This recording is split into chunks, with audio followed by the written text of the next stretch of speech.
hot. I met a boy today. That's me. So fine. If you know, tap in, share the post. It's your boy PH, aka The Press, aka Mr. Above One. Come to my town and get with me. She love I'm around. It's not about the amount of talent you have. It's 100% about the work ethic. Ask your coach or anybody that's been doing this. Hot. I met a boy today. So fine. Why is it? And they gonna say, oh, yeah, that's illegal. Cut this. Cut it out. All you coaches out there, cut it out. Because that's BS.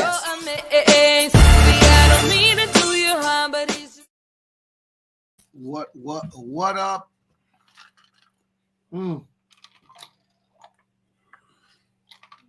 It's your boy PH The Prez, Mr. Above 140. I'm here with the co-host, of course. It's your boy Coach Career, the General, 860 Army. What up? What's going on, boy? Back up and popping. What? Fresh off practice. Regional championship weekend in Division 1. At least in Pop Warner. Regional championship weekend.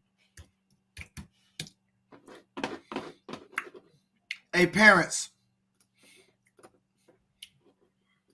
What up, Nate? Dennis. What's up, my brother? What's going on, Paver? I am going to tell parents something that coaches don't tell y'all. I'm going to release the ultimate coaching secret tonight to all the parents. Go ask your coaches that's still playing. They're going to deny it. I'm going to tell y'all some truth. I've been in the game a long time. I'm going to tell y'all some truth. Matthew, how's the Hampton Hurricanes, brother? What's up, Kennedy?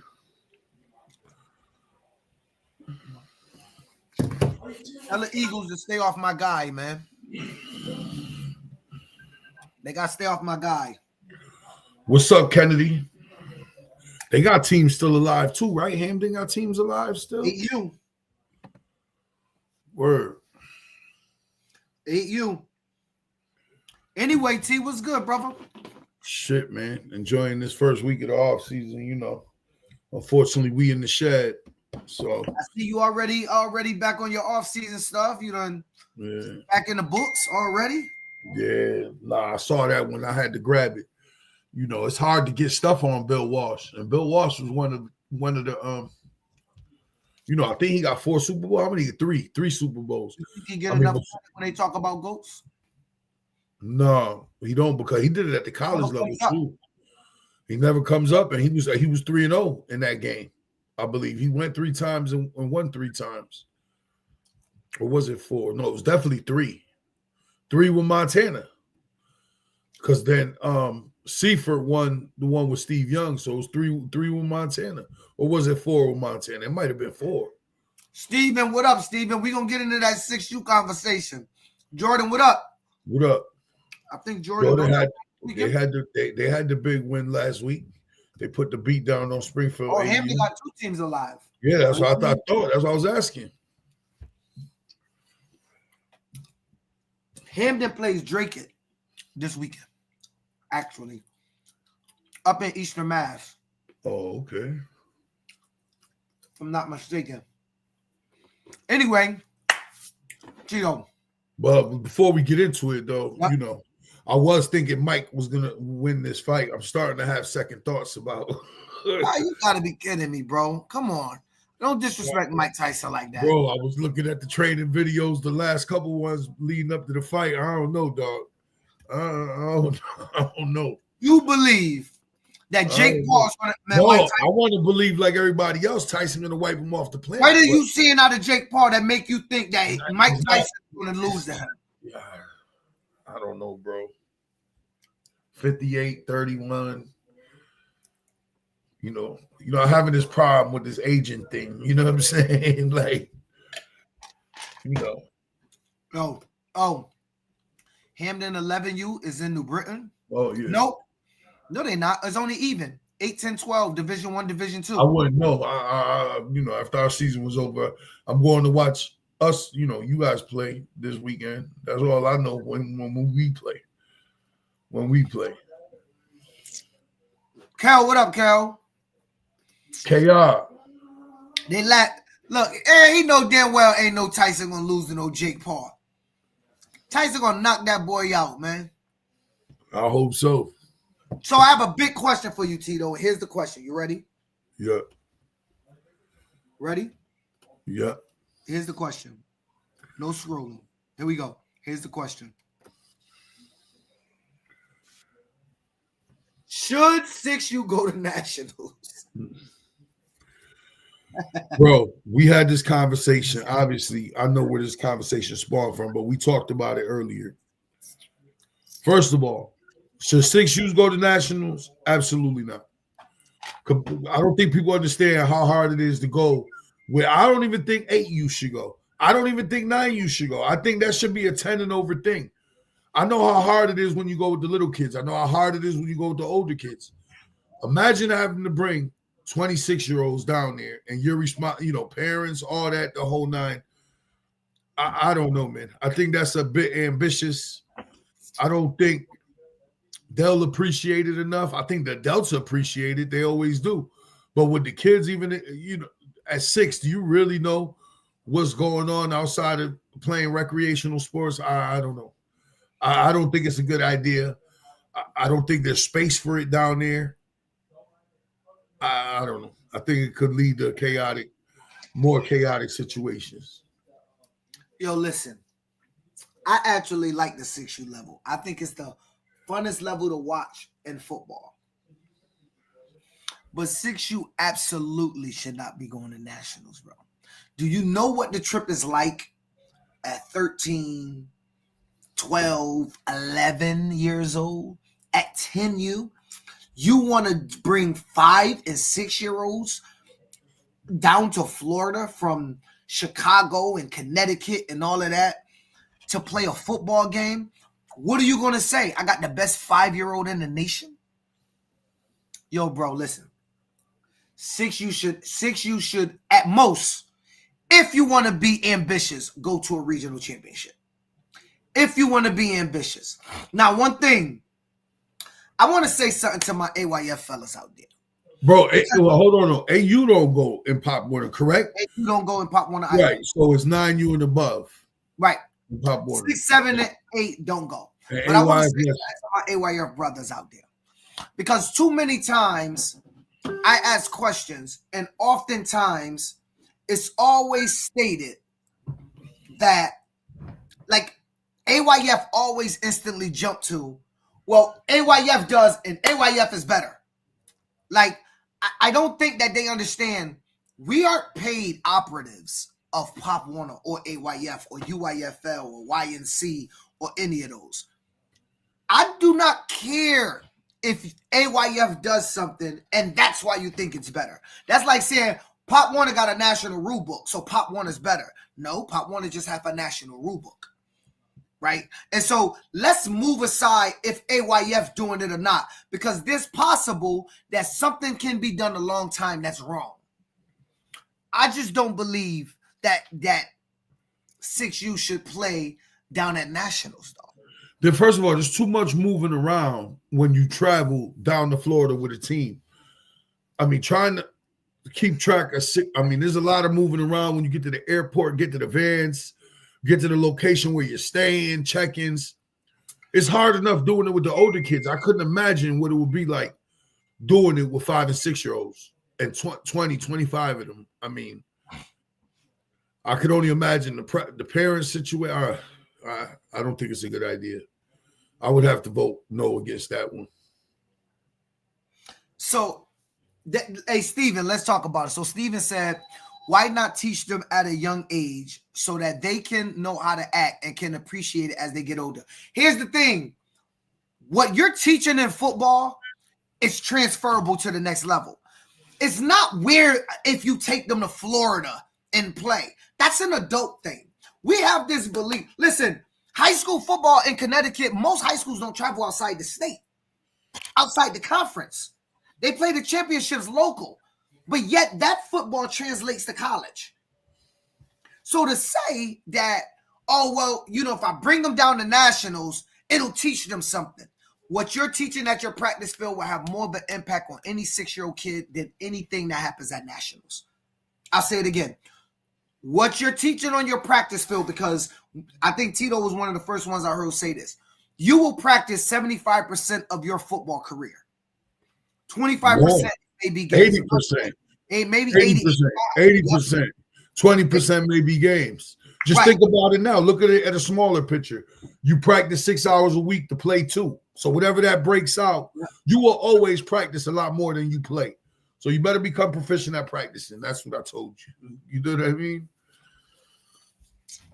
Listen, and so if you want to teach them how the transferable skills, I just think that the transferable skills are teaching the game. It's not getting on a flight, traveling down the nationals, parents coming up with money. I mean, I see guys all the time complaining that nationals is a money grab. Nationals is a money grab. Nationals is a money grab. And now y'all want to add 6U teams to the quote money grab? To me, I don't understand it. 8U go next year, I thought. They're supposed to in Pop Warner, that's true.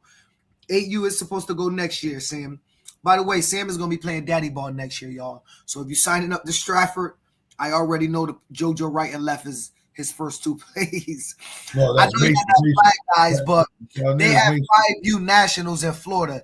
Is it the same principle because it's flag? Oh. Flag and tackle are not the same thing. If that's what we're no, he's asking about the principle. Should 5U flags stay local or should they be trying? Rodney, that's a good one. I don't know. Like if they let 6U go to Florida, then I would let my 6U go to Florida. I think a 5-year-old could play flag locally, and like Bob said, 75% of 6U teams care more about eating ice cream than playing football. That's probably a true percentage. That's probably true. I regretted taking my own 5 and 6-year-old sons out of state. Never mind 30. 5 and 6-year-olds to Florida. Listen, it's not a lot. It's still an experience. It is an experience. I like everything we do in life is an experience. And I'm not saying the kids won't have fun. I'm not saying the kids will not have fun. I'm saying the burdensome of bringing a 13, a 12, a 14, a 11U team to Florida, that burden multiplies when you start talking about a 5 and 6-year-old team and the emotions of a 5 and 6-year-old kid and all of those. It's not as tough. I've seen 11 and 12 and 14-year-olds bodies not acclimate properly to Florida weather. And now we're talking about 5 and 6-year-olds. I don't know. Maybe they should. I'm just giving you my perspective. You practice more and more with each level. The point is for practice to be harder than the games. Iron sharpens iron. Then why have playoffs at any level? Why not just stay in state and state championships and call it the year? I thought that's what they do at 6U. That's what most youth football teams do around the nation. I know we live in this world where we think the end-all be-all is AYF, Pop Warner, YNC, but most youth football programs do have a playoff system. They play in state, they play their championship in state, and somewhere around November they go home. They do that. That is actually what was that percentage when we look like 75%? The majority of youth football don't 80% of youth football. 80% of youth football in the United States is played in-house, is played locally. It's not played travel-wise under the national umbrellas. There's more independent leagues than there is by far national travel teams. Yeah. So I don't know. Kids that young is not a good idea. Separation from their parents that can't afford to go will be a problem. That's another thing. That's a good idea. Daddy ball, Nas left, Nas right. I told y'all Sam's going to play daddy ball. Oh, it's an experience. All right. That's true. 6U and up goes the AYF Nationals. We mentioned that, but is that right? That's the question. Justin, we was asking, should they be going? I mean, yo, Tito, what that New Britain High School field looking like turf or grass when they're gonna play. It's turf. Just like all the other fields. It's a nice stadium, Jamal. It's a nice stadium. Big stadium. It's a big stadium. So yeah, I don't know. I it seemed to be maybe we outnumbered, or I guess maybe we outnumbered, but it seemed to be a consensus that 6U should not be going to Florida. I understand there's some outliers. Hey, Fendi, don't do that.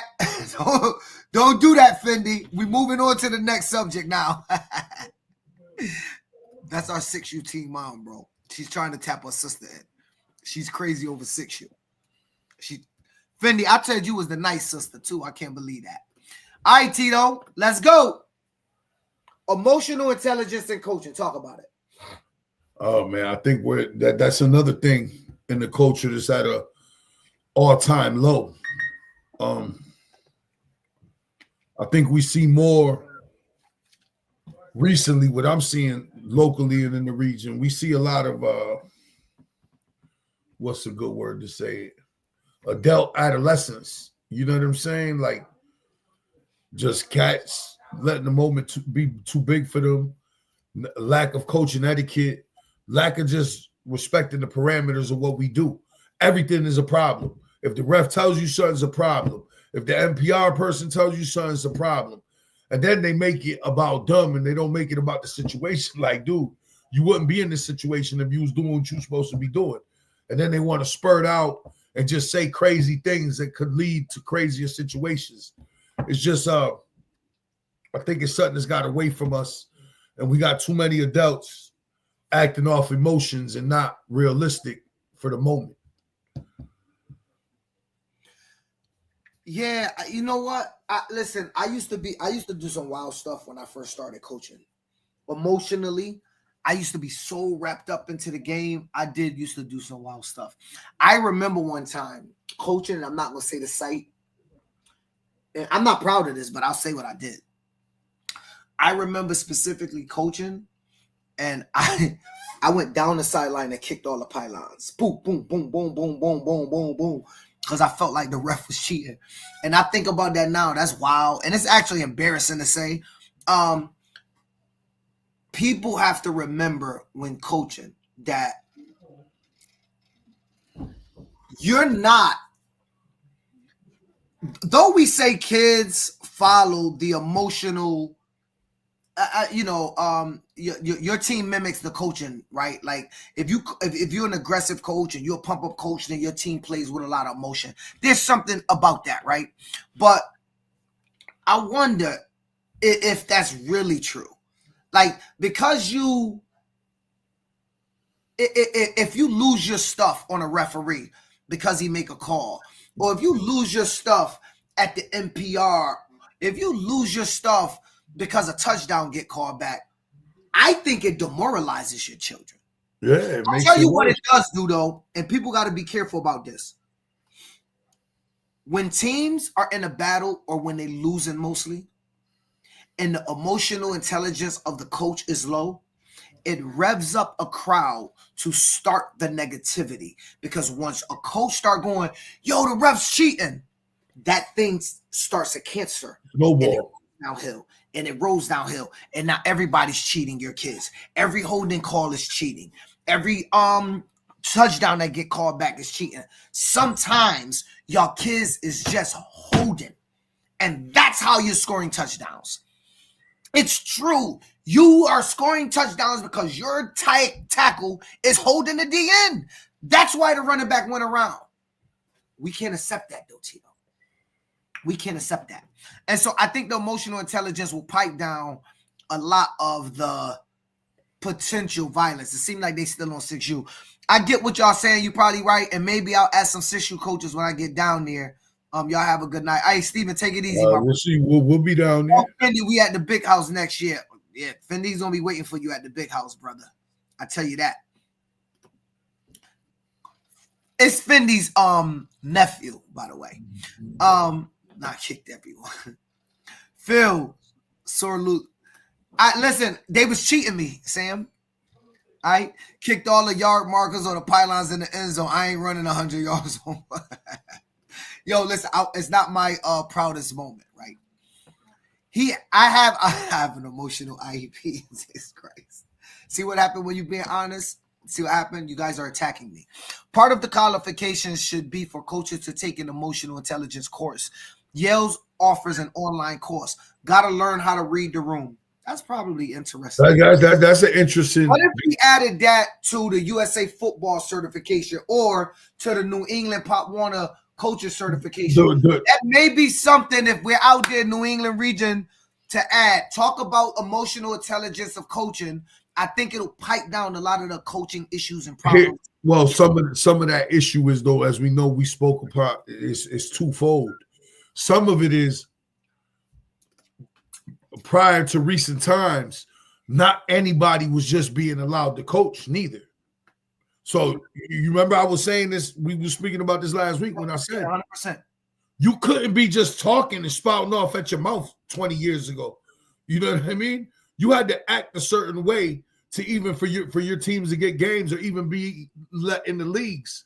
You couldn't. Some of the behavior we see today would have never been tolerated 20 years ago. And I think that's part of what went wrong. Like I said this before, Connecticut was a much better football place when you had those tri-city teams, tri-valley teams, where you didn't have all the separate, where you have all these multiple town teams. That believe it or not, you had a better pick of coaches. You wouldn't let in some of the low character individuals. So, coaching etiquette wasn't a problem. Now it's not only the etiquette, it's the lack of emotional intelligence and adult adolescence that we have leading our children that are kind of ruining this space. Not kind of ruining the space, are ruining the space. I'm gonna say something that's and it starts with us. It starts with us. It's controversial, Tito, but I want you to think about it, and it's true. Years ago, when you were in a room and I walked in and I was trying to get into the league and all that, who was running those rooms and who was the people in charge? All 50, 60-year-olds. I mean, you had, with that room we was in was it was Windsor running that room basically, but not the Windsor of today. You know what I'm saying? Not the Windsor of today. It was the original Windsor. When you walked into those rooms and there were late 40s, 50s, and 60-year-old guys, most of them didn't look like me and you. And you know what, Tito? It was zero tolerance. Right. They had no problem saying, nope, you're not welcome in this league. Right. Now here's the thing, though. There was nowhere for you to run to. You couldn't take one team and jump into that league over there. Right. So if you wanted to coach, if you wanted a program, you know what you had to do? Behave. Get yourself together, get your program together, and reapply properly. Prove to us you have football equipment. Prove to us you have an executive board. Prove to us you have a bank account. Prove to us you got money. There were multiple steps that you had to go through to prove these things. And because people knew if my program get hit, there's nowhere for me to go. You know what happened? They didn't allow those characters into their program, because if they did, Tito, and they ruined it for them, their program will have nowhere to go. Nowadays, Tito, if the Groton Raiders get mad with AYF, they go to Pop Warner. They get mad with Pop Warner, they go to SNEYC. They get mad with Dare, they apply to RISMA. Rhode Island Conference. Yeah. They get mad there, they go to the Blackstone Valley, AYF. We get attitudes and we bounce around. I got an idea. What if different leagues, all the league presidents in the New England area get down and agree, let's collectively stop allowing the bouncing around. Look, this ain't about taking nobody teams or even getting together. Tito's the head of RISMA, AYF. I'm the head of AYF in Connecticut. And Kelly's the head of Pop Warner, Connecticut. And we meet and go, listen, if a team is on the BS and they start BS, we're not going to all accept them. That's how we can clean. It'll clean my house, your house, and his house. Because now the team that's mad with Tito, guess what they're going to do? They're going to come back and have an intelligent conversation with Tito because Phil said no, Kelly said no. So now they're coming back to you. Okay, Tito, how can we resolve this issue? We can't. You did the NPR rule wrong. I got to issue you a forfeit. I know it's the playoffs or the championship, but the rules say if you don't get all your kids in, it's a forfeit. It don't matter what the excuse is. So I'm giving you a forfeit. You don't like it. I understand you don't like the verdict I'm giving you, and that's okay because you don't have to like everything the league say. But for this game, you're forfeiting. And they got to swallow it because they operated outside the rules and go home and come back next year and play by the rules. But instead, they're going to get mad and say, you know what? Hey, Phil, can you give me the directions on what I got to do to join your league? Hey, Kelly, can you give me the directions on what I got to do to join your league? And they call up and they mad over there, so they jump to me. Why? Because Tito held them accountable. I was having a conversation with somebody today, Tito, and I said to her, accountability is the hardest pill to swallow as a human being. It's true. Accountability is a hard pill to swallow, dude. Being accountable for stuff that you did and made a mistake for, that's a hard pill to swallow. Tito, that's why you and I got fan clubs that follow us around and give out fake golden tickets, bro. Right? Because there's no accountability there. And the chatty patty stuff that they do, the feminine tendencies that they got, this chatty, accountability is a hard thing to swallow because you could just take accountability and move on and say, maybe I made a mistake. We don't make mistakes. It's hard for people to do that. Let's read some of these comments because it's a lot. It's not all bad having emotional intelligence. No, it's a good thing. Mad, you all ears. A football coach with a strong emotional intelligence can have a huge difference when coaching young kids. Emotional intelligence helps coaches understand, empathize with, and connect with each player individually, which essentially is at the age where all kids not only develop in skills, but also have their confidence, esteem, and resilience. One of the biggest upsides of emotional intelligence, coaches can better handle ups and downs kids experience in sports. Nobody want to hear that BS, Sharif. Nah, I do agree that it should be less Pop Warner teams and more programs. Well, he's saying pop-up teams. There should be no one. Right. Less pop-up teams. True. Yeah. The type of maturity that it takes to coach with emotional intelligence takes years to develop. I agree with that. I think it's too many coaches that get into youth football, Tito, and automatically they believe that they mastered the game because they win. Winning a football game don't mean you've mastered coaching or mastered emotional intelligence. That just means you got the best team this year. Bro, I think people are misunderstanding when I'm talking about emotional intelligence. What I mean by emotional intelligence, when things aren't going your way, there's a way to carry yourself. And it can't always be, oh, you're from another team, or oh, you're cheating us, or oh, you starting the tough shit. Because the tough shit, that's showing a lack of emotional intelligence. Like, you got to understand the situation, your crowd, and your platform, and what you're representing. And what I'm saying is, it seems like we've lost that in this culture. That's what I'm getting at. But once you grow, you can correlate that intelligence to your children and make it better experience for the whole people. That's true. Sam, this has been beat as a dead horse. I think it's a waste of time to even discuss. Tito, I got to go get my jerseys. Tackle what Sam's saying for me. What? So instead of Florida, let's do a best of every league championship. A-Rod. People been saying that for years, bro. People have talked about it. I mean, if you were on a couple weeks ago, you'd have seen Trev's you'd have heard his presentation. I mean, that's a conversation bigger than me and Phil. Those that want to push that narrative forward, you need to go and do it. And it's not going to be us. It's not going to be us. It's just it's too much. There's too many layers to that conversation for me to even try to decipher it. But you new young bucks that want to decipher that and crack the metanetta. We just had a presentation on that, man. Yeah, that's what I'm saying. Y'all want to try to crack the Da Vinci Code? Go ahead. It's like trying to understand hieroglyphics. Rules are always meant to be light, but for sure helps keep calm and structure. True. Absolutely. Fendi, Matthew Kennedy, absolutely. As a mom, I can see firsthand how a coach with true emotional intelligence can make all the difference in the world. When a coach understands how to connect with a young man with players on an emotional level, it creates such a positive experience, and everyone is involved.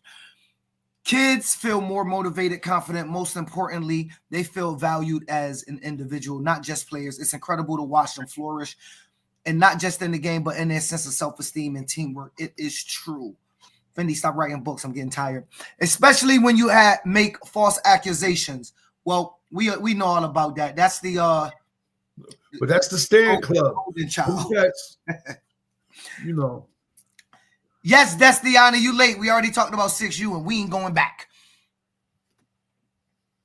Okay, you on the wrong topic. No, yes, no. Gary, you good. You good, Jim. Y'all better subscribe and be on time. Tell her had kids to get in the bed. Okay, well, you missed it, Destiana. We talked about 6U. The thing you teaching the kids how to be themselves, how to handle themselves when they face with adversity on the decision that becomes unfair. Because the whole life they're going to be unfair situations. They will look back and remember examples. That is true. Absolutely true. I agree with Tito. I think some only have that angry guy bag to go to when things don't go their way. Everyone can self-reflect and fix where they lack. That's the first step of emotional intelligence. That's what I was getting at. Like, bottom line is I see way too many people. All right, let's just use the referee situation as an example. Now, anybody that stands at the front of these things knows how hard it is to get refs. Okay? We know how hard it is to get refs and for them to cover your programs and all your games. The last thing you want to be doing is arguing with the ref every game, because here's what's going to eventually happen. They're not going to take your games, and then there's going to be no more football games because we lack the emotional intelligence to understand when they're in control as opposed to you're in control, and they don't really care what you got to say, so why even say anything at all? But yet, every week, I see coaches every game arguing with referees. That's showing a lack of emotional intelligence. Because if you understood what's going on in the bigger picture, you would think like, you know what, I'm not going to win this battle. Just shut up and get to it the next play. But we don't do that. Instead, we got to make a show of why everybody's trying to cheat us and the whole world's against us, this, and that. When a lot of it, when you go back and look at the video, you were probably guilty of what they're saying or what you're arguing about. So, I just think we got to do a better job of it. So let me tell y'all a story. One of these playoff games, I'm trying not to be fluid because I don't want to say. One of these playoff games, I saw a referee I knew, and he was coming off. The referee was coming off the field. He was doing high school games, and I saw him. So when I saw him, I said, "Oh, what up?" He said, "What up, Phil?" We was talking about doing some positive things for the community of Hartford and giving out turkeys and stuff. Because one thing we do in the Hurricanes is we give out turkeys every year, and we'll be doing that in about a week. So I saw him, and we was talking about that because he helps with that part of the And I said, "Oh, I didn't know you was a ref." Because we always work together with giving out turkeys, but I didn't know you ref.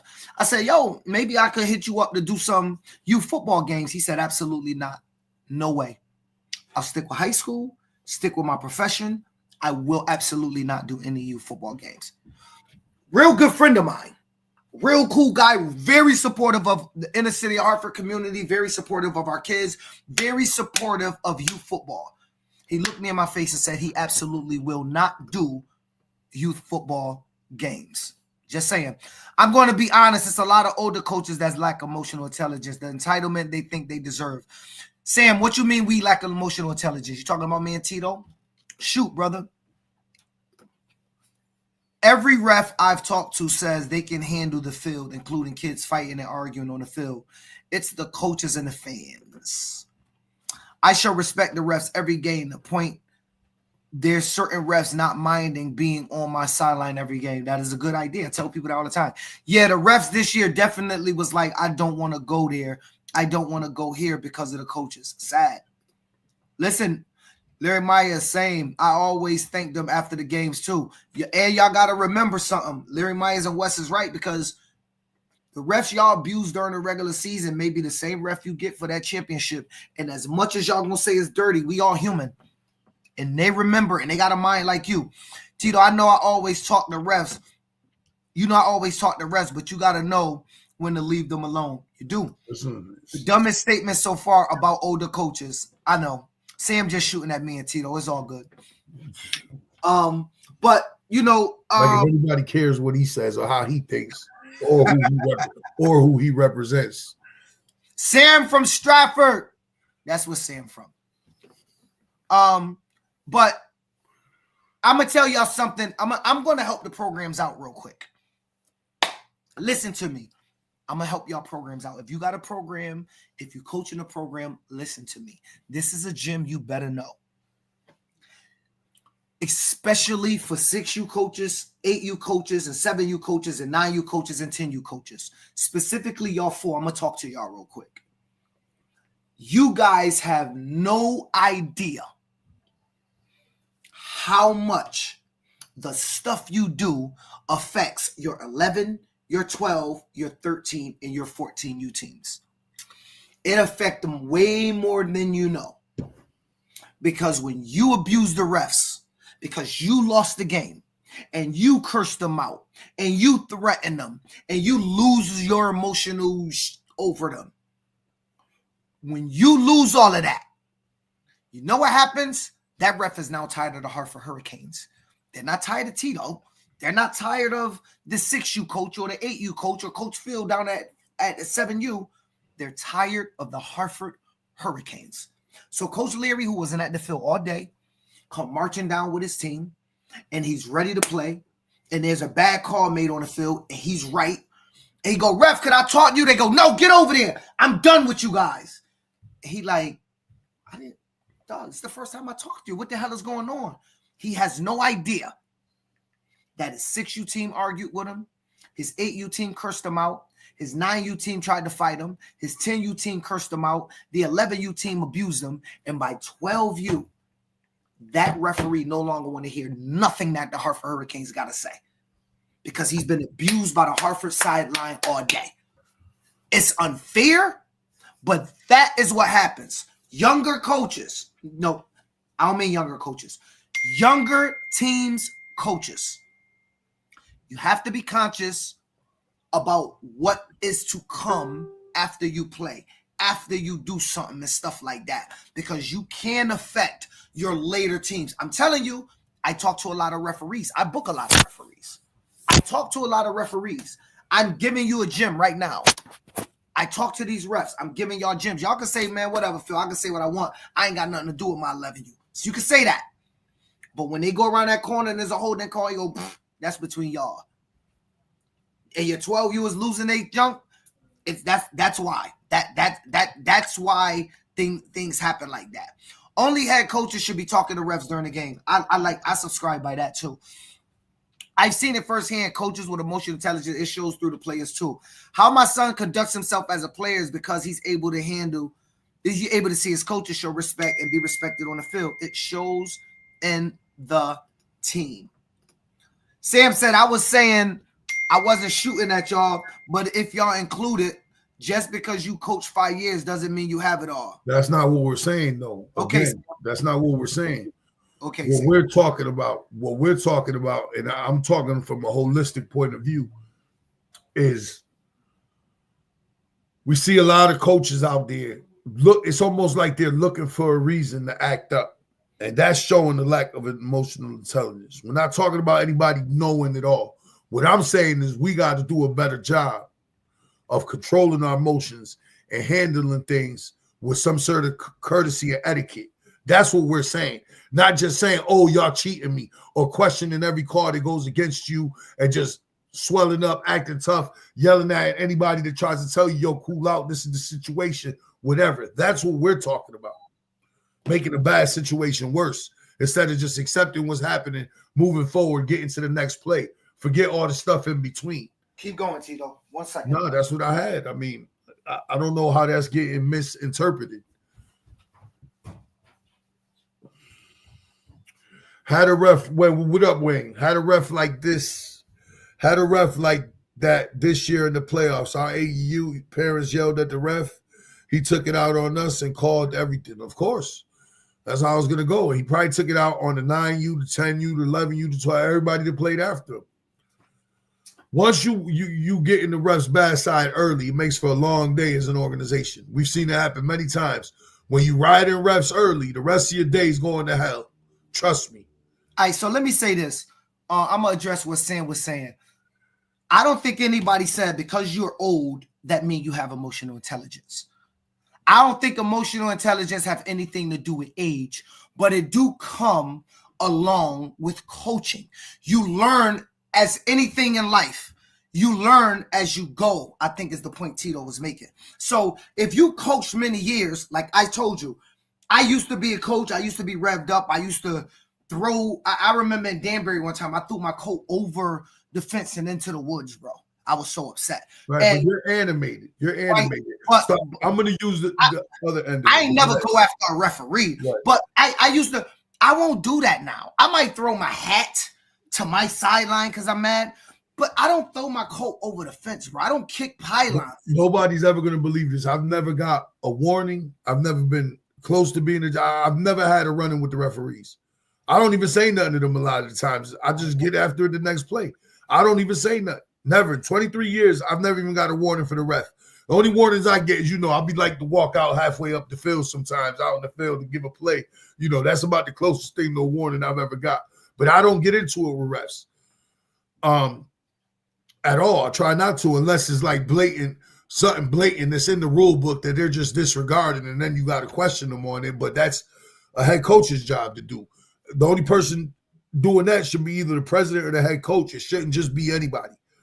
There has to be a chain of command. Wes, that's what I'm saying. It comes with experience, bro. Like, we've been doing this a long time, so we now got the experience that when the ref do a bad call, we understand we got to play through it because we already acted out before in our younger coaching days and realized it didn't change the outcome. And had we just focused on the game and gave a new play and got to it, we might have turned that play around and scored. You know how many games I know that I lost because I was emotionally off and so wrapped up in going back and forth with the ref when I should have been calling plays? I actually know that I have probably blew some opportunities. Bro, how about people that intentionally do things to trip you up and you get so consumed with them tripping you up, it costs you the game? It's happened to me many times because you become an emotional wreck. They get in your head and you lose your mind. You know what I'm saying? Y'all don't know this now, but New Haven had this thing. Let me tell you what New Haven used to do. I felt like it was on purpose. They will never admit this.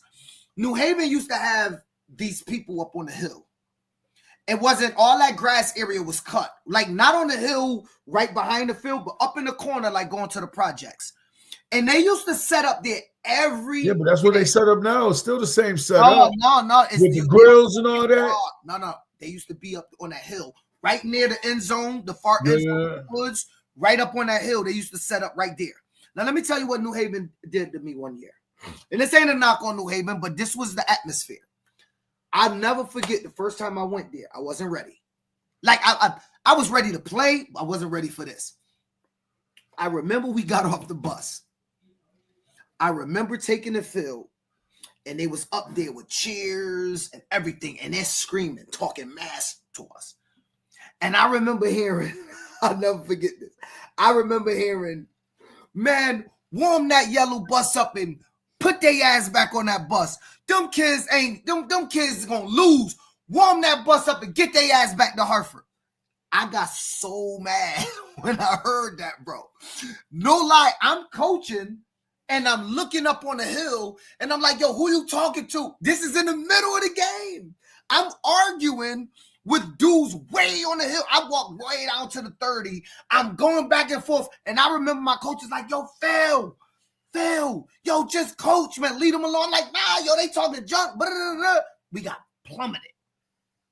I sat on the bench after the game, and I said to myself, I'd never forget this. I said, I know New Haven didn't plan that, but that's what that's designed to do. The atmosphere they created with the rope right behind you and you dealing with the crowd and you focusing on all of that. And meanwhile, their team is bringing it to you. And before you look up, you hear the horn, and you're down 30. That's a lack of emotional intelligence. That is the lack of emotional intelligence. That's where I was getting at. That's the lack of emotional intelligence. I go with Coach Riff to the refs before every game. I watch his interactions, how he checks with the coaches, see if they are well. So I'm not meaning just the old coaches, but a lot of older coaches be the ones acting crazy, which sets the tone. I don't know how you get a lot of the older coaches be the ones acting crazy. Like, how do you know a lot of the older coaches be the ones acting? When you say older, are you talking about old in age or old in coaching years? Maybe that's the confusion. I need to learn because small drives me crazy. Much to learn. My way, not always the right way. Hey, that's respect, Rory. It comes, though. It comes with big wins and big losses. You get that emotional right. Oh, I do want to tell all the parents out there something. Don't let me forget. Tito, remind me I need to give the parents a gym. And it's a secret coach's gym, and all the coaches going to be mad at me. Learning how to interact with refs is definitely a skill. That's one. Bottom line, when you coaching, and this is what everybody understands, the lows always are going to outweigh the highs. The highs are only temporary, but the lows in this thing stick around. And you got to be able to navigate through it. It's not always going to be good times. There's going to be more lows than highs. And the highs don't last as long as the lows. And then that's just the thing you got to understand and cope with and live with.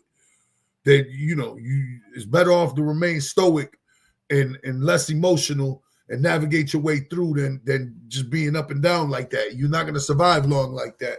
I think we also got to remember that, these are kids playing. I watch 14-year-olds lose, and a week later they playing ball. It don't affect them the way it affects the coach. We are, listen, y'all, we don't want to admit this. Coaches take this way more serious than a lot of kids. Kids bounce back a lot easier than adults do. They just do. Emotionally, kids bounce back a lot easier than coaches. And so I'm going to stop this, and I'm going to tell the parents something I want to tell y'all. I'm going to tell y'all something. That a lot of y'all coaches right now that's at regionals, they're not going to admit this to y'all because they got to act tough. But they're not sleeping at night. They're not sleeping. They're waking up in the middle of the night, and they got visions of winning or losing this game. Because they are emotional. Or it's just not sitting right. Or it's not sitting well with you. Stomach don't eat. They're not eating the way they're supposed to. They sleeping is off. They are not eating. They're not. They're agitated. Plays are running to them in the middle of the night. Like, they are ravaged by this game in these games. This is the truth. Coaches do not want y'all to know this. I'm going to drop the gem. I apologize, coaches. But they're not sleeping. They are messed up. They're messed up. Like, we're off. Feels like you walking the plank. It feels like you walking the plank. Feels like you walking the plank. Stomach just don't feel right. I don't know what it is. It ain't right. It's like you really got to get a fart out, and it ain't coming. This guy. You're going to the bathroom and doing the number 2 act for no reason whatsoever. You ain't even eat in the morning. This is what your coaches are going through. I swear to you, parents. They're not going to admit it to you. I'm telling you, these dudes not eating. If you're a coach and you're playing in regionals, you are not right. You are going through something right now, and everybody's trying to act tough. Like, man, I got this. They're scared. You definitely nobody want to lose right now. You definitely tossing. Nobody want to lose. Tossing and turning. You're snapping at your kids. Don't nobody want to lose. And you want to know what happens when they win?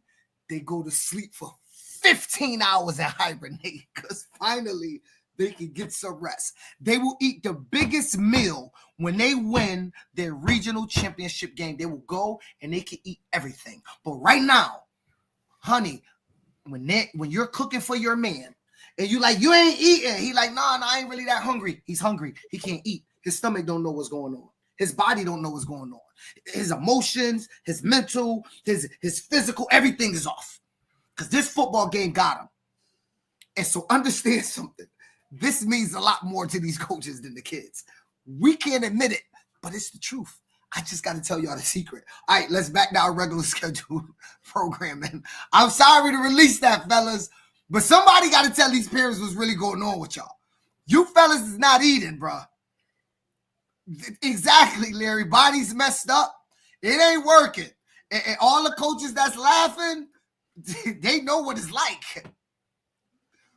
Time away from our family and stuff we do. Brother, it ain't right. We will start to get this feeling creeping in again if you win and when you get the Nationals. But you get a 3-week hiatus and you can eat. You can gain your 15 pounds that you lost back. You can do all that. Bro, 3 a.m. watching film. Exactly. You think you don't watch film 90 times and you back at 3 a.m. looking at play like, oh, I missed that. No, you didn't. Your mind is tweaking on you. You saw everything they got to offer, but you keep thinking in your mind you're going to see something new. You're not. Stop replaying the video. You're going to overcoach the game. Yes, butterflies, everything. Wake up when the game's over, bro. You be so good. You feel so good. You just want to go live on the gram, start dancing and getting the wave going. Listen, I know how it is. Uh-oh. Nah, B, I'm eating. I just sleep all over the place. I wake up at 3 a.m. I got to watch film. See, parents, it's true. It's true. Tito, you act crazy before. I don't do pregame well. I don't be snapping on people. Don't talk to me.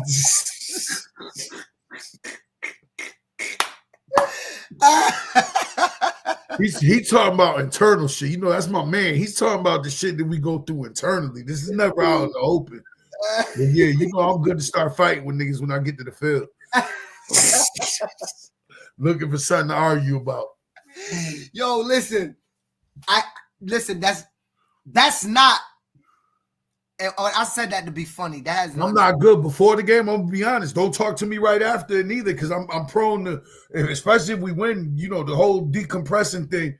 I'm prone to snap at you, especially if I don't mess with you. Like, just, bro, there's times, and that's what I told you. If I get away from coaching, it's gonna be because I hate pregame, bro. Like the pregame and leading up the night before and the whole morning shit. It's hard. I can't. Yo, I used to, when I was drinking heavy and stuff when I was younger, it was easy for me to deal with this shit. Now, as I'm like more in the present, I hate pregame, bro. I hate the night before. I hate the morning of. I hate pregame. It just gets you. It's like, yo, I just need the game to start. So no, it's bad for your heart. I swear it's bad for our heart. I swear it's not good for heart, though. All coaches gonna have a heart attack. I swear it's not good for heart, bro. I swear. Exactly, Shatia. Kids at practice acting regular. Coaches would have slammed them on their neck. You know how serious this is? I've been up since 4 a.m. and I'm at practice and y'all playing. I don't either. Yo, I don't eat nothing. Crazy, 12, you usually late. I'm strictly water before a game. I don't eat nothing either. I can't eat. Starting the night before. Yo. Like I said, it was easier in my drinking days, yo, because I would get bombed the night before, wake up, shake Kelly it off. Also went away after he get bombed after the game. Kelly, it helped heal your ulcer. Coaching is bad for us, bro. Yo, it's bad for your heart, dog. Like it's bad. Telling you, it's bad for your heart, bro. It's bad for your heart, dog. At least coaches is being honest right now. If you're parent and you up here, you have no clue what we go through. I'm telling you. But that leads me to ask a question. Coaches out there, let me ask you a true question. Are you friendly with your opponent before game time? I mean the coach. I find it hard to just be like, yo, what up, bro? Yeah, yo, let's have a good game. I gotta put myself mentally that I don't really like you. Bro, like I gotta coach against you like that. Bro, especially the week I don't really like you, but I can't really like you, bro. And it's a big thing. There ain't. You are the I don't like. I remember I put up a video the other day with a coach sitting on the bench, and he said, we don't F with them people from Alabama. We don't like Alabama niggas. We don't like none of them. F them all. Like, that's how I feel. Like, I watched Randy Moss shout out Bill Ricker, and that's cool for the Bill Ricker kids. But now I don't like Randy Moss no more. F home. I never thought he was that good as a wide receiver anyway. I like Art Monk. Art Monk from the Washington Redskins is the best wide receiver to ever exist. F him. Jerry Rice is the best. Like, I don't really like home no more. That's how I'm built. That's what football told me to do. Like, so tell me, I'm asking y'all, what y'all think? Like, are y'all cool? I don't think there's no competitive spirit. If you approach it any other way than war, then there's no competitive spirit in that game. Right. It got to be up. It got to be up. Like, I can't. Ain't no exactly Wes. Like, I can't be super cool with you when I'm about to play you. Nah. If it's a big game, I can't be super cool with you. You know what I'm saying? Like, I just can't. Nah, I can't do it. Like, when I'm playing against you, you are the ops. That's it. I don't care what endeavor or battle it is in human endeavor. But what the battle is. Jordan, you giving him one of these? You are the ops. If he cool with you, you giving him one of those? I'm not even doing that. Nah, bro, we got to fight. I'm not even doing that. It's love, though. But, you know, this is what I'm dubbing. I got to mentally get in my bag. If you wearing the other colors and I see you in the stadium, it ain't personal, but I'm dubbing you. Don't say what up to me. Ain't no what ups unless I win after the game. I am public enemy number one when I'm on the field. It should be good sportsmanship. Kids learn from us during the game at war, but before and I don't know about before. Maybe after. Jerry Rice is the best. My bad. I slipped up. I just asked Larry Myers what jerseys they wearing. Nothing else to talk about. We away. We in white. Steelers is in black. All the central teams are away. I'm in war mode. We can shake hands after. True. Big Randy Moss. Oh, you going for the ops. That's okay. The Canes going to show up and show out anyway. Mr. Singletary. They only get a head nod. Yeah, if we cool, we get a head nod. If it's my brother, I might dap him up. But even Rocket, I'll just be like, bro, I'm about to get out of here. Phil, you didn't even like me before you played West Haven that time. I was like, what in the hell is wrong with him? I probably didn't. I apologize, Kevin. It was just, I had to, in order to try to beat West Haven, I had to just say F all of the Seahawks.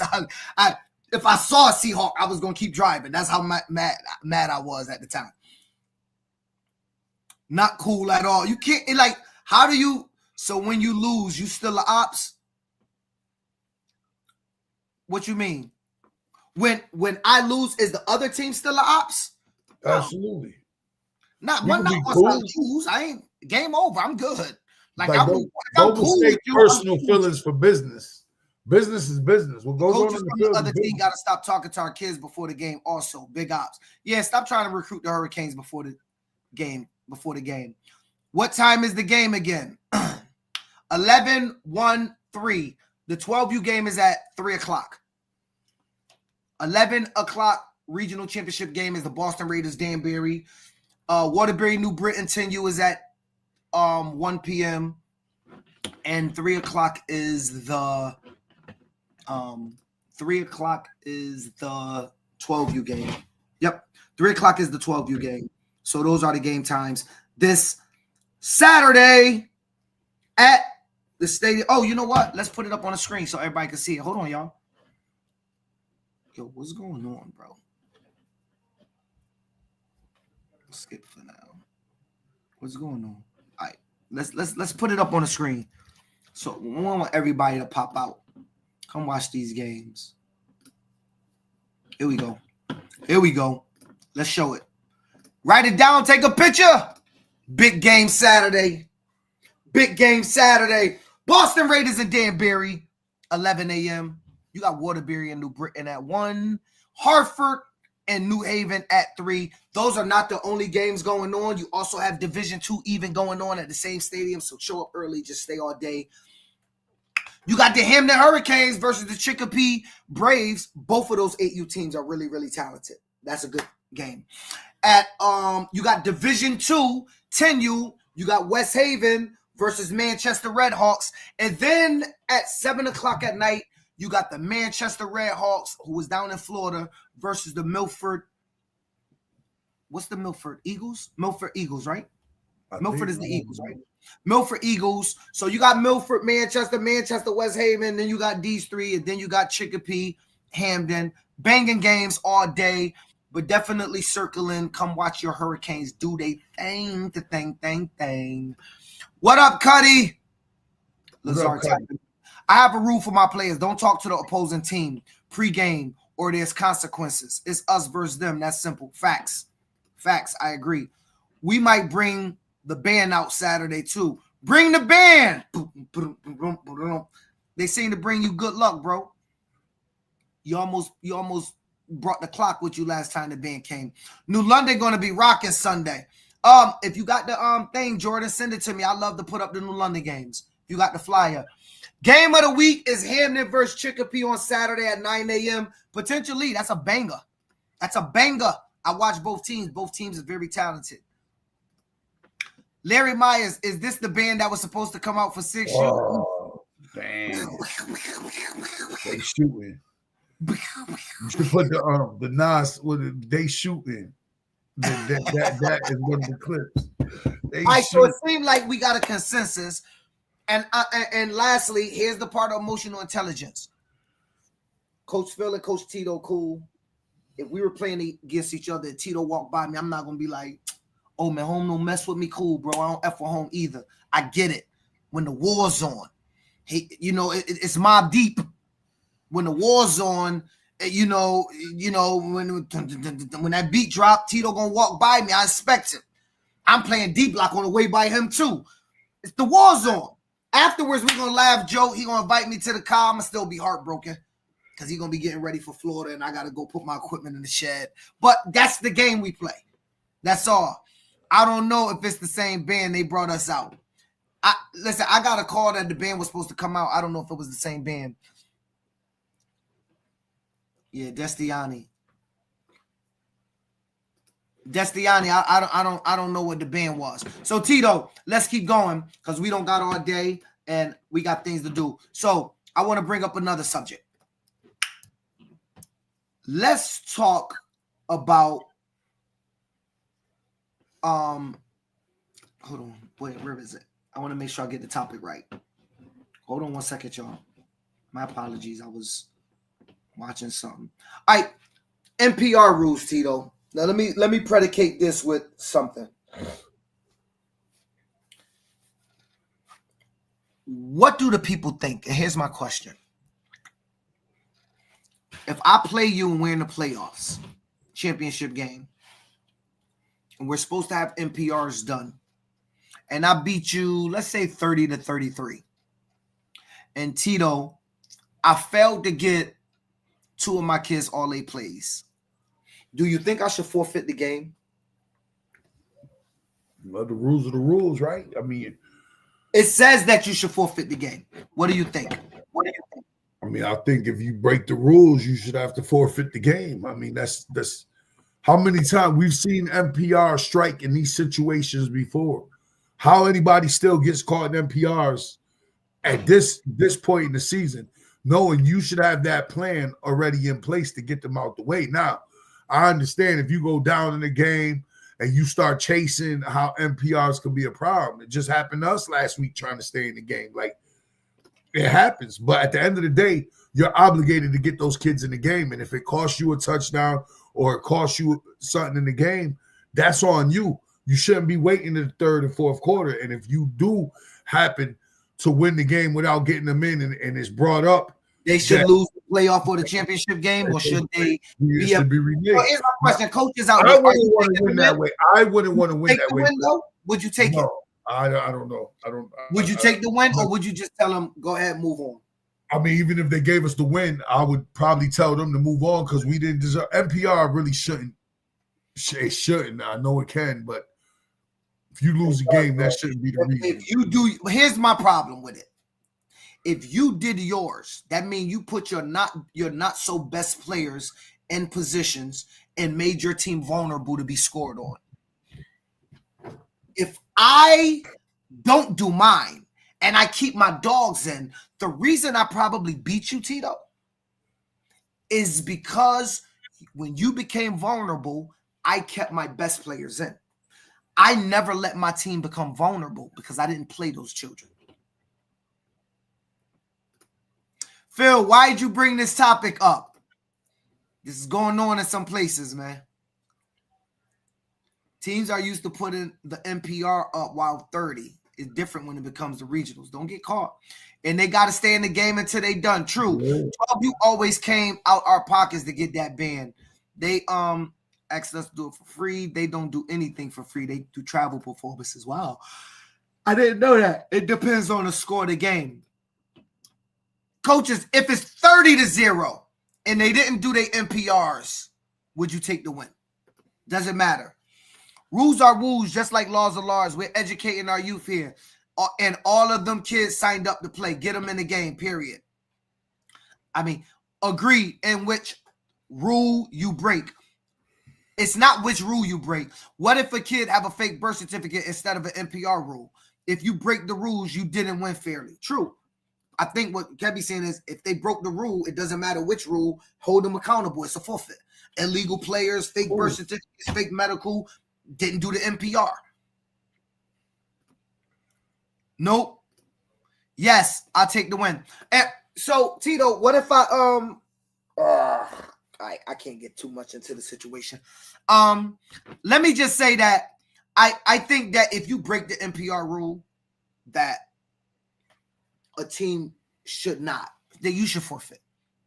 National Pop Warner this year, I don't know what AYF does. Y'all can fill me in.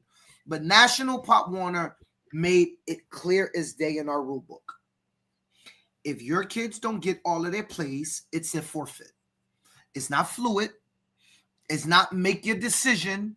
It's not you get to meet and decide if we want to give Tito the forfeit or not. It's a forfeit. That's what's supposed to happen. And I wonder if you should be able to contest why you didn't get your players in. Because I was told that happens in different locations. Should you be able to contest when you don't get all of your players in? Is there a valid reason not to? Would y'all accept any reason to not get all of your kids in the game? What if I forgot? What if I just forgot? I made a mistake. I forgot that John and DeMarco was over here. John DeMarco, for the rap battle people, or Don DeMarco, whatever he says. But I forgot Don and DeMarco's over here. What if I just forgot? Oh, my bad, bro. I really forgot. I thought they had their plays. I didn't check with the NPR guy. The NPR guy didn't tell me, Tito, my bad. I ain't mean nothing. But they didn't get their plays, Tito. Can I win? We won 18-19. We're going to Florida. I mean, rules are rules, bro. You know what happens when you don't get the NPRs in. A player hurt during the game is different for NPR. If that player is out and the medic deemed them to be ineligible, that's completely. I definitely agree that at this point in the season, you should have that worked into your formula. Nobody should be getting caught in the NPR, especially this weekend. I'm hoping the games I watch, I don't see that happen because that just would be piss poor preparation. It's not a reason why we are 2 minutes left in the game and NPRs are still needed. I have seen. They shouldn't be allowed to go that far. If you're being allowed to go that far, somebody didn't do their job. Somebody didn't do their job. Yep. Right. If it went that far to 2 minutes in the game, somebody didn't do their job. You failed to mention the opposing team NPR person holding the sheet didn't call out one player. A timeout was called to address it. The player got all his plays. And was in on the second play of the fourth quarter. I actually didn't mention any situation, Keith. I just asked about the general NPR rule. Yeah, I don't even know what's he thought. That must be a Northern game. Nope, they want the forfeit. Do it, Florida. You're all done, cuz. He said, you do it. It's a Florida game. You all done. He's taking the win. That's what he said. So anyway, Tito, let's get back to the regional championship games. Some teams are smart, running clock every play. Huh? Sam, what you talking about? He's talking about dudes that will get, there are people that hold the ball to put you in an NPR situation by possessions. There is a mathematical way. If you got 30 kids and I take my time every play, let's say I get 2 more first downs I'm supposed to. Now the clock works against you and you're 30 kids. You get what I'm saying? I got skin in the game. You don't, Tito. I'm going to put you on a hot clock. I need you to make choices. Who's winning these games? Well, we know at 9U we go on Hartford. Division 1 odd. Sunday, Foley Field, 305 Chandler Street, Worcester, Mass, Connecticut. He's going with Hartford at 9, 11U, Tito. I don't know enough. I just saw New Haven's Who's the 11. upset? Let's have some fun. It don't have to be this game, but let's have some fun. That's a tough one. I got to do some homework on 11U because I don't. Isn't that Olsen's team? That's Olsen's team Nick at 11U, right? Yep. That's Nick Olsen's team. Yeah, the 13 Nick Olsen's team. We know New Haven is studded. Nick Olsen's team gave up, I believe, only 6 points all year. I'm gonna go Bloomfield in the 13U game in a tight one because I know Malden still got that kid. That's gonna be a tight one that probably is gonna go down to the last play. I would say the last couple minutes of the game at 13U, but I'm gonna go Bloomfield in that one.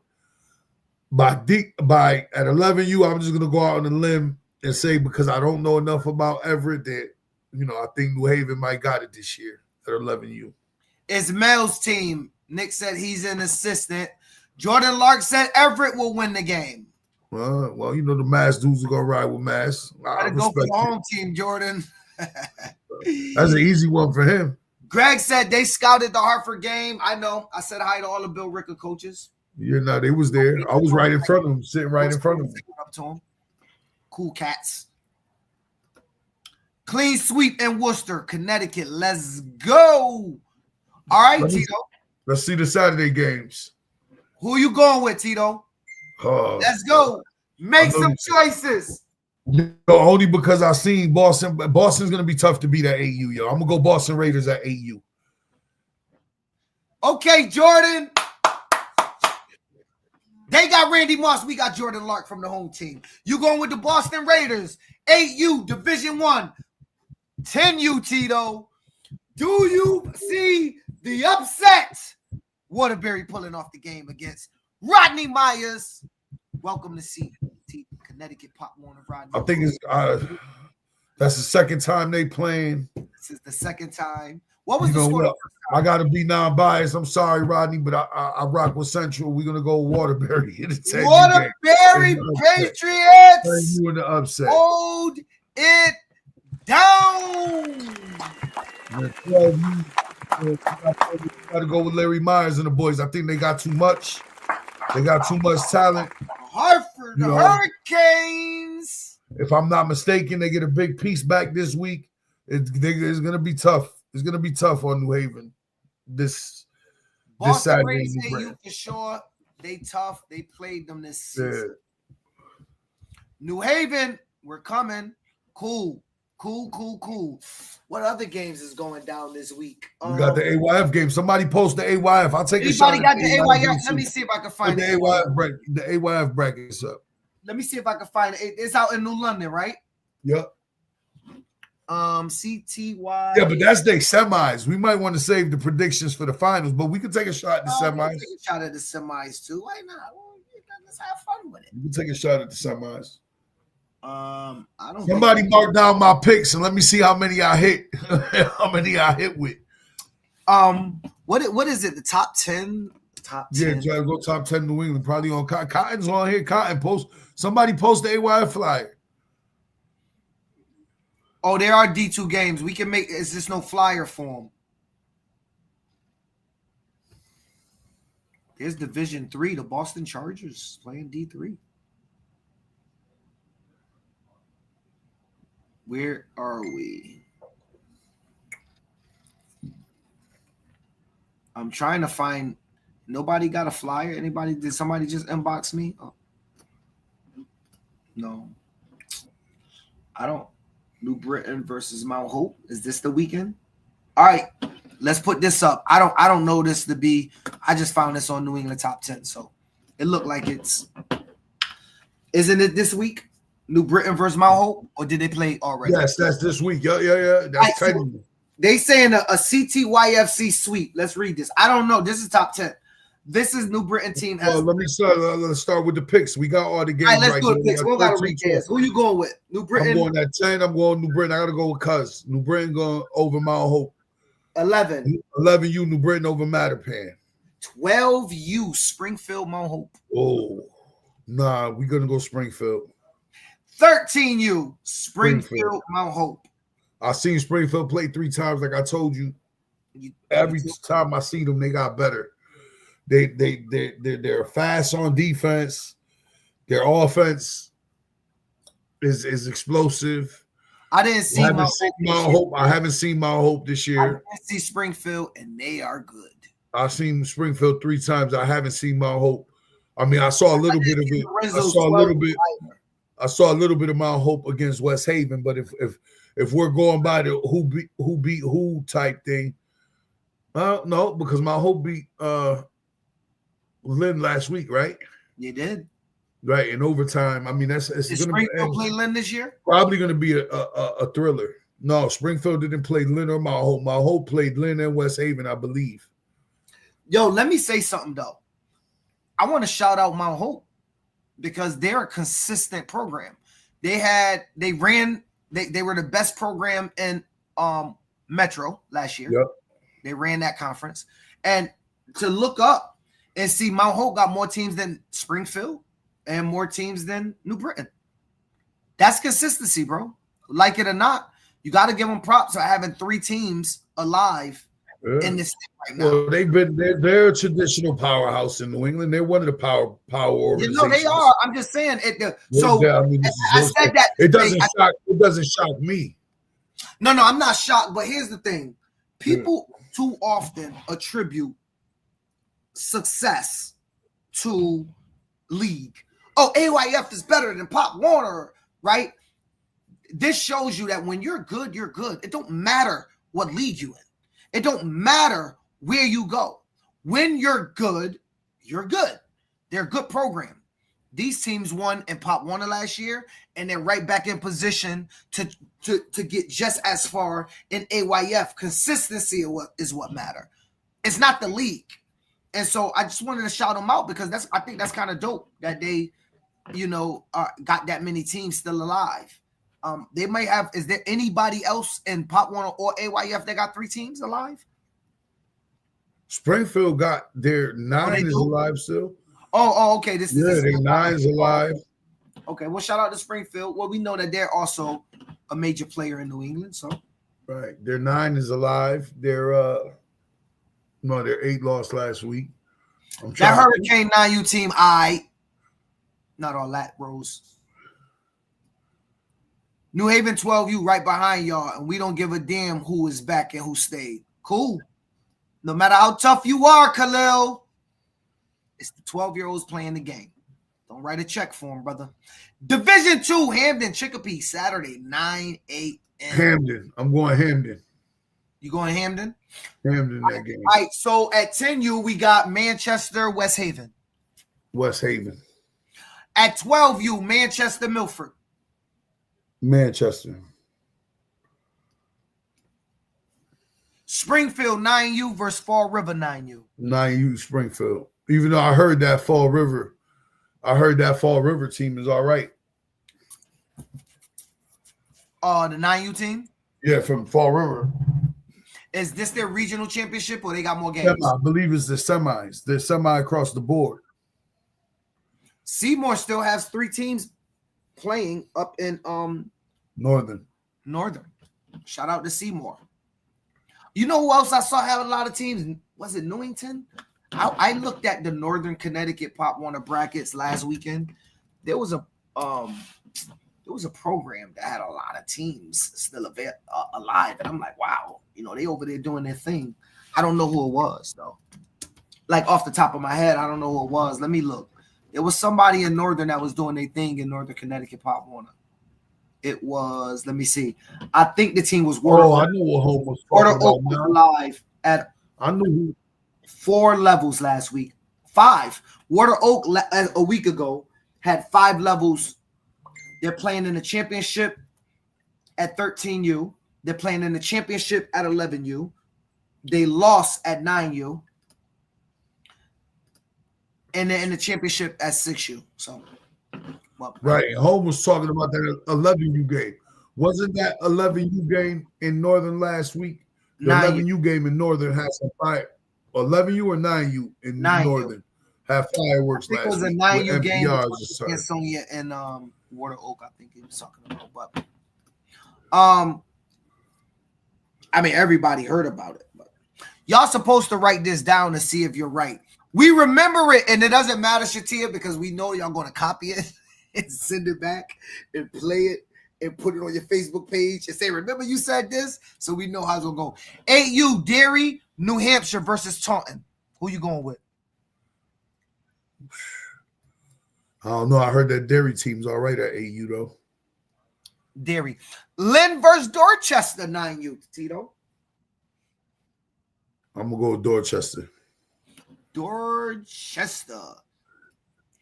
Semis, AYF, 9U, Eastern Mass backed out against Brockton.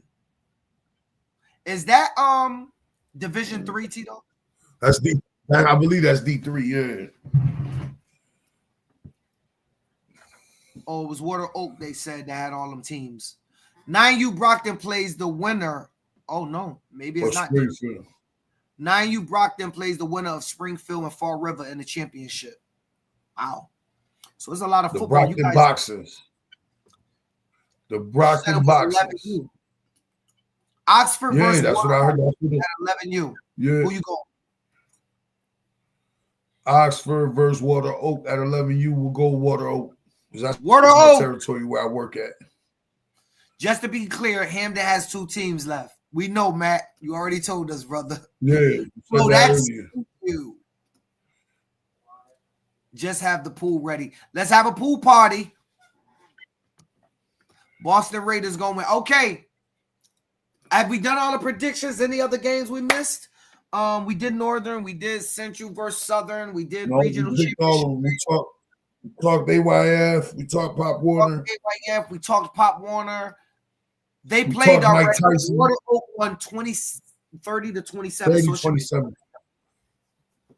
We're going to watch the Iron Mike fight tomorrow night. We get to watch the Tyson fight. Water Oak plays Seymour for the 11U championship. The college playoffs are starting to take shape. There's going to be some weird teams in there in that field of 12.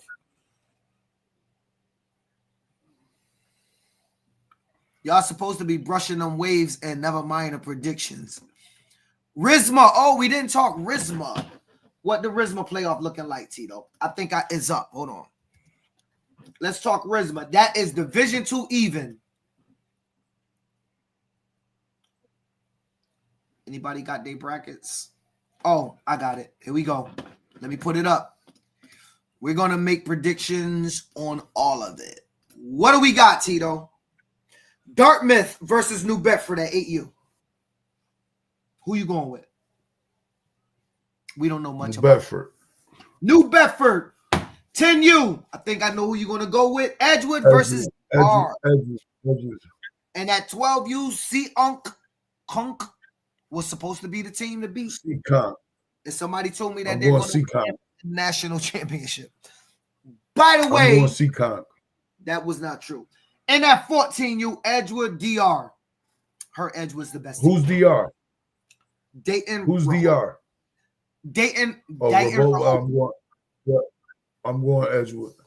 Edgewood. So Edgewood, potentially 2 teams. By the way, this is a regional championship game here.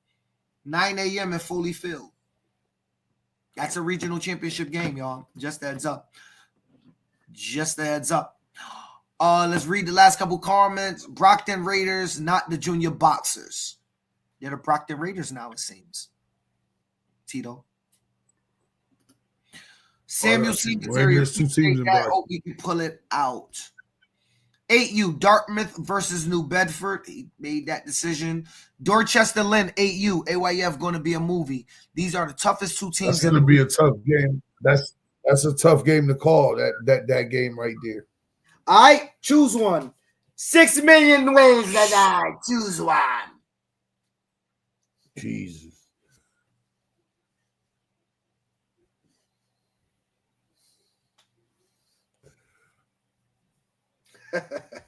Want me to make this decision? Yeah, you can make that. You can make that call. I can't call it. I have not seen any of the teams. I have absolutely no information. Traditionally, Dorchester has bullied the yard up there. I'm going to go with the Eagles. The Eagles. I think they'll bully the yard again. And the score will be 7-6. A 7-6 win. It'll be a dog fight. May the best team win. Oh, they have two teams now. The Boxers and Ray. See, I knew they had the Boxers. Lynn for the win, said Sam. Sam going with Lynn. The Raiders are grade-based, Tito. I think that's D3. No, sir. Yeah. Everybody, thank you for watching the podcast. We appreciate y'all each and every week checking us out. It's your boy PH the Prez, Mr. Above 140. And with that, signing off. And I'm here with the co-host. Peace. It's your boy Coach Correa, the General. A60 Army. Just for the record, look what your boy did to Jake Paul. Look at this. Slapped him? Let me see it again. Hold on. Let me see that. Jake Paul got slapped. Watch this. Get him, Tyson. Let's play it again. Got hit it again. Pat. Oh, that should look like some camera work. Listen, stop. Tyson ain't all there, bro. Leave that man alone. Tyson ain't all there. Leave that man alone. Hey, I want to say this, man. Whether y'all win or lose this week, whether your season is going to be over or you continue on, just remember, if you're at a regional championship game, there are two teams that's playing at your division. So it's still something to be proud of. I'm not subscribing to a loser's mentality, but what I am telling you is make sure that you guys just take it all in and remember, man, it's a game. And by the 2 weeks from now, the kids that's going forward will be excited, and the kids that lost probably won't even remember. It'll be the coaches that sit with it. Everybody have a good weekend. I hope everybody get home safe. I hope everybody drive safe with no accidents. I hope all the kids play, or everybody be friendly after the game and all the good stuff. And we want to get back up here on Wednesday and talk about it. The boy PH the Prez, Mr. Above 140, out.